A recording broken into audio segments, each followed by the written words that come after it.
Et effectivement, il y avait 3 points d'écart à 20h30. Autant dire que si Monaco perd, eh bien l'écart entre Parisiens et Monégasques passe à 5 points. Et là, tout redevient difficile. Arthur Georges, toujours concentré. Et première action donc avec un ballon dans les pieds de Georges Weah. Interception de Claude Puel. Balle en profondeur pour Klinsmann. Tir de Klinsmann est contré par Ricardo. Ballon en corner donc. Bernard Lama, pardon, a toujours le masque. Souvenir du match contre Auxerre. Corner tiré par Enrique.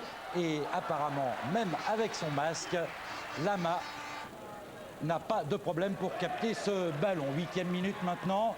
Un centre de Colletter et finalement un corner concédé par Dib. Corner tiré par Valdo. Une tête apparemment donc de Ricardo, l'autre Brésilien, histoire de Brésilien. Et maintenant, un nouveau centre de Colletter. Georges Weah tombe. Et regardez bien, on en est à la 10e minute de la rencontre. Il appelle, il a mal. Le jeu va être arrêté 2 minutes, mais il reprendra sa place, Georges, au cours de cette première mi-temps. Avec là encore un ballon sauvé par Ricardo. On est à la 15e minute de la rencontre. Nouvelle action pour Monaco, centre de Klinsmann, superbe tête et superbe réflexe là encore de Bernard Lama. La tête était de Klinsmann, mais l'arbitre avait signalé que le ballon était sorti. 20e minute maintenant, ballon dans les pieds des Parisiens, Guérin sur le côté droit. Valdo, petite balle piquée, dégagement de Thuram. Petit se fait prendre le ballon par Georges Weah, talonnade de Weah. Interception de Claude Puel, touche et colère. Et oui, il a raison parce que la touche, elle aurait dû être pour lui. Elle aurait dû être pour Puel, mais regardez bien, petite cause, grands effets, Jean-Michel, tout à fait. Et là, finalement, regardez, c'est Valdo qui tire et finalement Dumas qui trompe son gardien. Jean-Luc Ettori est pris à contre-pied, 1-0 pour le Paris Saint-Germain. Après exactement 20 minutes, joie discrète de Valdo car c'est Dumas qui a marqué, on revoit, c'est très net. Dumas qui prend Jean-Luc Ettori à contre-pied, mais toujours est-il qu'il y a 1-0 pour le Paris Saint-Germain. Valdo reprend sa place. Et au football, eh bien, des fois, ça va très très vite. Le jeu reprend depuis donc 4-5 secondes. Tout ça est dans la continuité. Le ballon pour Ricardo, non, tacle de Niaco. Niaco qui a récupéré ce ballon, centre de Niaco et tête de Klinsmann, égalisation, 1-1, superbe but. Un but, comme vous le disiez Frédéric tout à l'heure, qui nous rappelait un peu celui de Michel Platini, marqué contre l'Angleterre. Et il est content, Klinsmann, c'est son 7e but avec Monaco en championnat.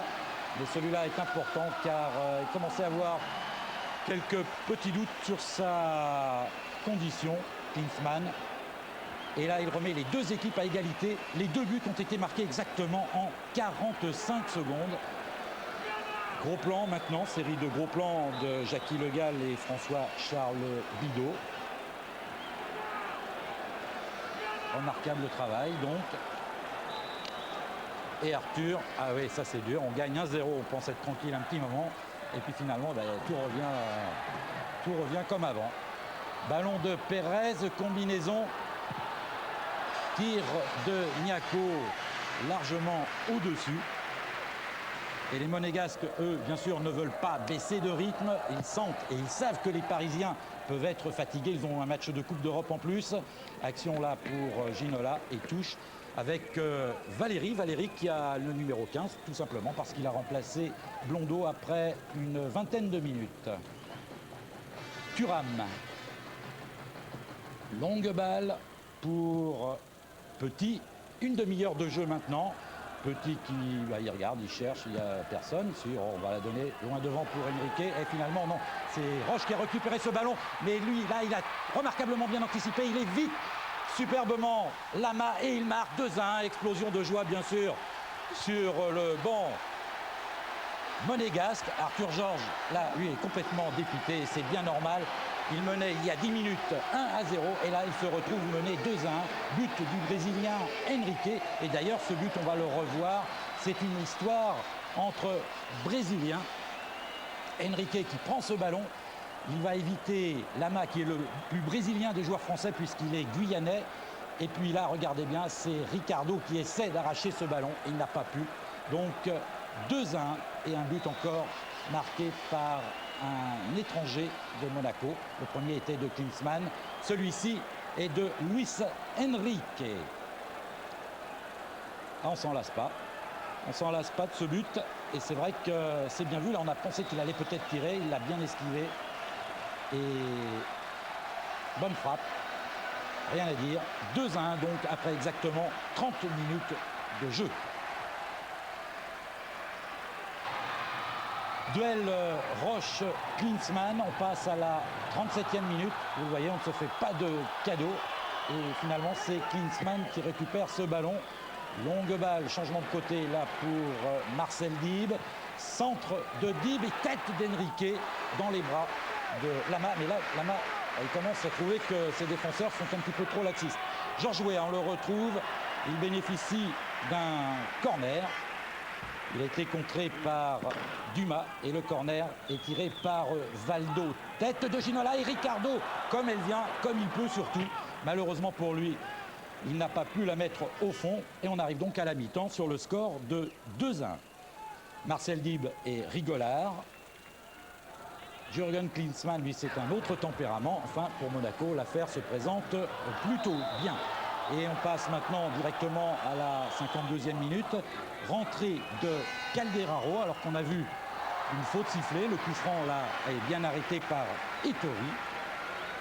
Et on voit Weah sur le banc. Effectivement, Calderaro a remplacé Georges Weah car il a une blessure au genou.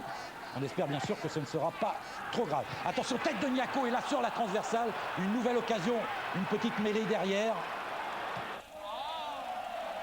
Et oui, Arsène sait que cette balle, si elle était allée au fond, remarquable reprise de la tête donc de Niako, si elle était allée au fond, eh bien c'était le 3-1, le but, la balle du chaos.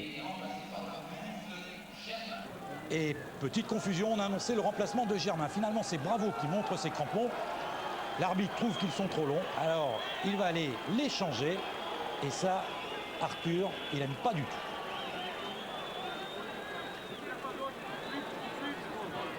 Eh oui, colère parce qu'il faut quand même aller changer ses crampons. Et puis pendant ce temps-là, eh bien, les Parisiens jouent à 10. Une action avec Ginola, ballon pour Enrique. On se dégage un petit peu comme on peut. Petit, longue balle devant. Duel de tête. Pérez pour Enrique. Enrique, finalement, il a un ballon. Là, encore un bon ballon. Il essaye peut-être comme tout à l'heure, tire. Mais à côté, c'est vrai que ça ne marche pas à tous les coups.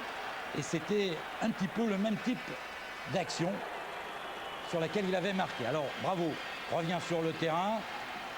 Youri Djorkaeff se signe. Et finalement, il est rentré lui aussi à la place de Pérez. Et sur sa première balle, eh bien, il est tout près de marquer un autre but. Regardez, bonne frappe et bon arrêt encore là de Lama. On retrouve maintenant Valdo, combinaison. Tout ça va très vite avec encore Enrique, très actif hier. Il s'est enfin retrouvé lui aussi. Ballon pour Djorkaeff. Changement d'aile. Niako. Longue balle de Niako.